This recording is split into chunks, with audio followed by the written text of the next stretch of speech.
Jadi tuh suasananya tuh udah yang bener-bener bikin bulu kuduk tuh merinding gitu. Nah, waktu itu kami diperintahkan sama Pastor Benedictus ini untuk tidak boleh mengusir.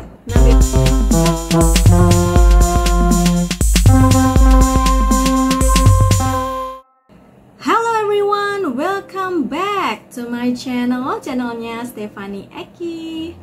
Oke, kali ini aku mau kesaksian ya tentang pengalaman-pengalaman spiritual yang aku alami ketika aku lagi pelayanan KKR Kesembuhan Ilahi. Nah, penasaran kan persiapan apa yang aku dan keluarga aku lakukan ya waktu mau pelayanan KKR Kesembuhan Ilahi tersebut. Oke, tapi jangan lupa ya subscribe channel ini supaya lebih semangat nih ya bikin konten untuk menginspirasi kita semua. Oke, jadi aku dan keluarga aku itu sering banget ya teman-teman pergi ke desa mana atau mungkin pelayanan ke suatu kota mana gitu ya untuk KKR bersama dengan seorang hamba Tuhan yang namanya Pak Benedictus gitu ya. Itu tidak terkenal tapi luar biasa ya pelayanannya, kesembuhan ilahinya. Nah, waktu itu kami ditugaskan oleh Tuhan gitu ya, dapat mandat bahwa kita akan KKR di kota Boyolali. Wow. Nah, waktu itu penyelenggara itu adalah orang Boyolali ya gitu, mengundang kami satu tim gitu untuk pelayanan di sana.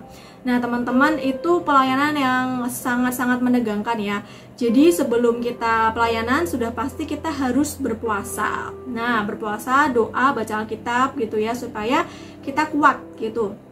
Karena bukan hanya yang kita lawan itu bukan hanya penyakit-penyakit gitu ya. Maksudnya kita harus mempersiapkan diri secara roh supaya kita bisa jadi saluran Tuhan buat pujian penyembahan kayak gitu. Nah, waktu itu kita doa ya. Biasanya kan kalau misalnya kita mau KKR di suatu tempat gitu ya, tempat itu harus didoain juga gitu. Kita biasanya sebelum acara mulai itu kita datang ke situ meninjau gitu ya.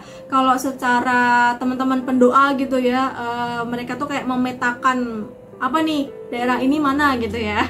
Kalau kami sih keluarga aku lebih ke musiknya kayak gitu, tapi kita juga tetap biasanya ikut untuk tahu panggungnya gitu ya, untuk tahu musiknya apa, alat musiknya yang akan kita pakai itu seperti apa. Nah, waktu itu kita sampai nih teman-teman di gor yang gede banget. Jadi di Boyolali itu ada satu gor yang besar, aku lupa namanya, dan kita KKR di situ. Jadi kayak tempat buat olahraga kalau nggak salah ya. Nah, teman-teman, begitu masuk sampai itu udah yang namanya gor ya, udah pasti kan jarang banget ada orang di situ ya, jarang banget dipakai gitu. Jadi tuh suasananya tuh udah yang benar-benar bikin bulu kuduk tuh merinding gitu. Nah, waktu itu kami diperintahkan sama Pastor Benedictus ini untuk tidak boleh mengusir. Nah, biasanya nih ya para pendoa-pendoa nih ya sok-sokan dalam nama Yesus, setan, pergi gitu ya. Padahal kalau kita sedang berperang gitu ya ke dalam suatu teritori tertentu, mungkin kalau kalian nonton Mongol ya, kalian bakalan lebih ngerti bahwa di dunia ini tuh banyak teritori-teritori yang kita harus hati-hati ya. Nah, kita itu nggak boleh sembarang ngusir gitu. Jadi waktu kami masuk ke situ kita nggak boleh sembarangan ngusir teman-teman. Jadi waktu itu kami cuman penyembahan aja. Jadi kayak kalian tahu cerita di Alkitab tembok Yeriko waktu itu diputerin kan. Nah, cuma nyanyi-nyanyi doang gitu. Jadi kita disuruh kayak gitu. Nyanyi putaran 7 putaran kalau nggak salah ya gitu. Kita nyanyi nyembah Tuhan aja kayak gitu. Nah, salah satu pendoanya cerita lucu ya. Salah satu pendoa gitu waktu sebelum kita muter gitu ya. Sebelum kita muter diginiin, "Kamu mau lihat nggak apa yang ada di sini?" gitu dibilang gitu. "Ya nggak apa-apa Pak," gitu kan. Terus habis itu ditepok belakangnya gini, tek gitu kan sama pastornya. Terus dia bilang, "Hah!" tiba-tiba teriak gitu. Dia lihat ke atas tuh pada bergelantungan banyak banget ya. Ya yang tak kasat mata gitu ya. Penguasa daerah itu, penguasa di situ gitu. Jadi kayak takut kan. Akhirnya ya itu kita tadi keliling tadi ya sampai bersih, mereka pergi sendiri gitu. Nah, kemudian itu satu hari sebelumnya ya. Nah, malamnya kami kan nginep di hotel sekitar situ supaya besok langsung siap-siap gitu ya ceritanya. Nah, mama saya, teman-teman, itu tidak bisa tidur. Jadi seperti biasa ya, kalau kita mau perang tuh biasanya nggak bisa tidur gitu, pasti ada aja gangguannya. Nah, mama saya itu diganggu sama sesosok yang pakai baju kebaya. Nah, waktu itu kayak memperingatkan gitu ya, kamu jangan gaya gini gitu ya. Mungkin diancam ya, roh jahat itu nggak suka ketika kami mau mengadakan KKR kesembuhan ilahi waktu itu. Jadi mama saya berdoa, jadi tambah semangat berdoanya gitu ya, penyembahan dan sebagainya, akhirnya pergi gitu sendiri. Kalau saya waktu itu, karena saya waktu itu masih SMA atau ya SMA enggak ding, SMA kelas 1 atau SMP kelas 3 lupa. Jadi saya nggak ditunjukin sesuatu yang mengerikan gitu ya, saya nggak didatangi sosok apapun, tapi saya merasakan ini berat gitu ya, bakalan berat banget karena yang datang itu banyak, nggak cuman dari agama Kristen aja, tapi banyak orang yang punya sakit dari agama lain tuh datang gitu loh waktu itu. Jadi ribuan orang. Nah, bayangin sendiri ya betapa kita harus persiapan secara roh gitu ya, karena ada banyak orang yang butuh kesembuhan kayak gitu.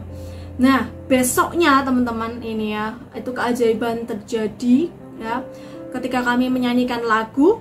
Sebenarnya udah nyiapin lagu pujian penyembahan ya gitu, yang biasa gitu loh, yang maksudnya pop biasa gitu genre-nya. Ternyata Tuhan suruh kita nyanyiin lagu, bukan lagu pop, bukan lagu yang udah kita siapin.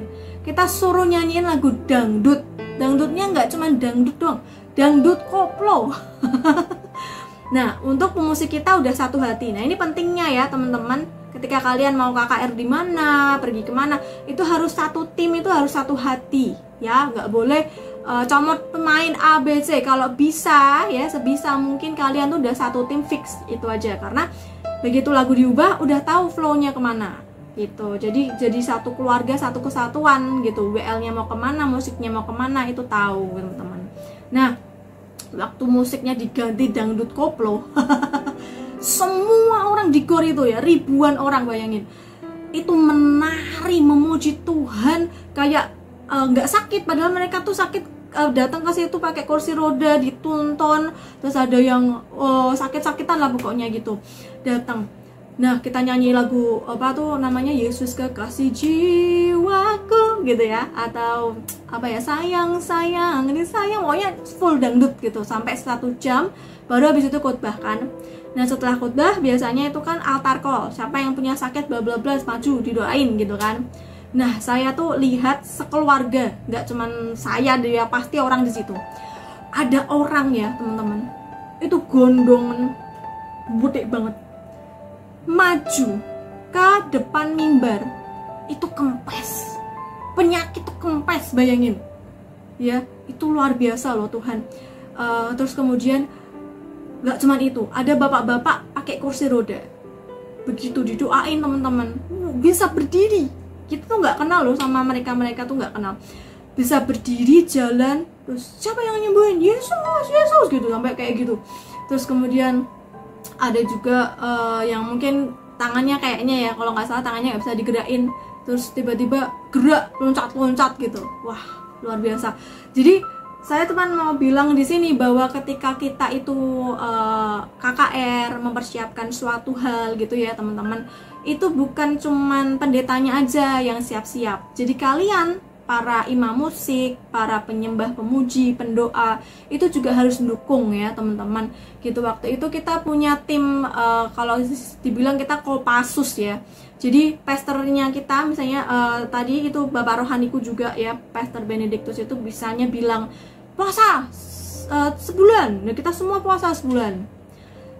Baca Alkitab tambahin sehari 10 pasal. Wow, kita baca. Kenapa? Karena kita tahu begitu kita KKR, ya kayak gini yang akan kita hadapi. Tadi loh, yang bergelantungan, yang nggak suka roh teritori yang di situ gitu ya, nggak suka akan ada kesembuhan terjadi, nggak suka nama Tuhan dipermuliakan. Nah, yang kayak gini teman-teman harus mulai membenahi diri. Ketika kalian tahu bahwa oh, aku nih jarang baca Alkitab, nah gitu, aku ini jarang berpuasa. Nah, gunanya apa sih kalau baca Alkitab walaupun nggak KKR?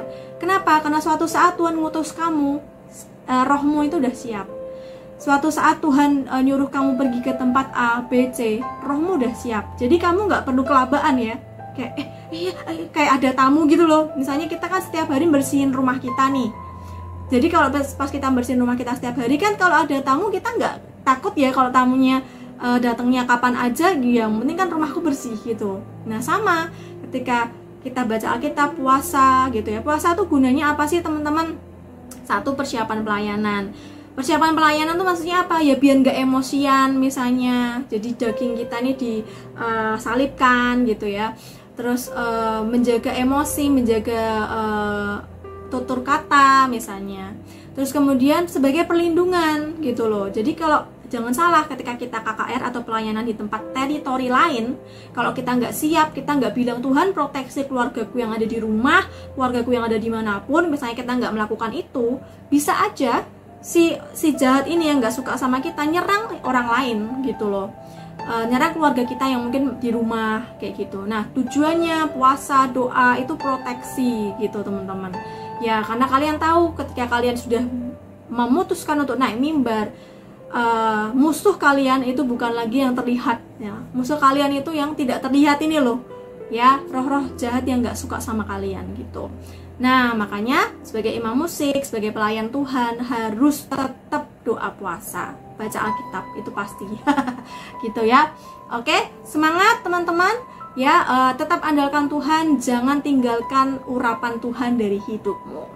Oke, sekian dulu kesaksian dari saya ya. Jangan lupa subscribe, like, komen, dan share semuanya ya, supaya orang diberkati.